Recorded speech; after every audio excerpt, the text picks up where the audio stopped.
అది సింహాచలం వెళ్ళే దారి. ఇక్కడ నుంచి చూసారు కదా, ఈవేళ ఇలా ఇంత ట్రాఫిక్ అది ఉంది చూసారా. ఈవేళ అమావాస్యట. అమావాస్య రోజు భైరవ కోన ఆ కొండ మీద ఉంది. పూజిస్తే అంతా మంచి జరుగుతుంది అంటారు. ఇది భైరవ కొండకు వెళ్ళే దారి. ఇలా వెళ్ళాలి.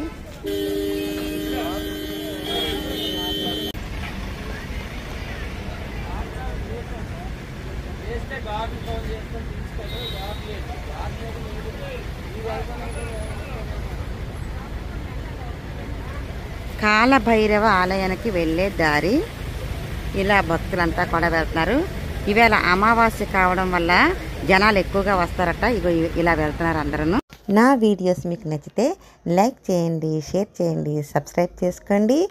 Thank you for watching.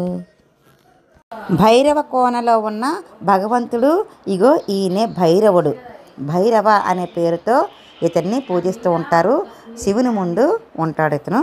నేనైతే కాలు నొప్పి పెట్టి మీదకి ఎక్కలేకపోయాను, అందుకని మీకు ఇదే చూపిస్తున్నాను.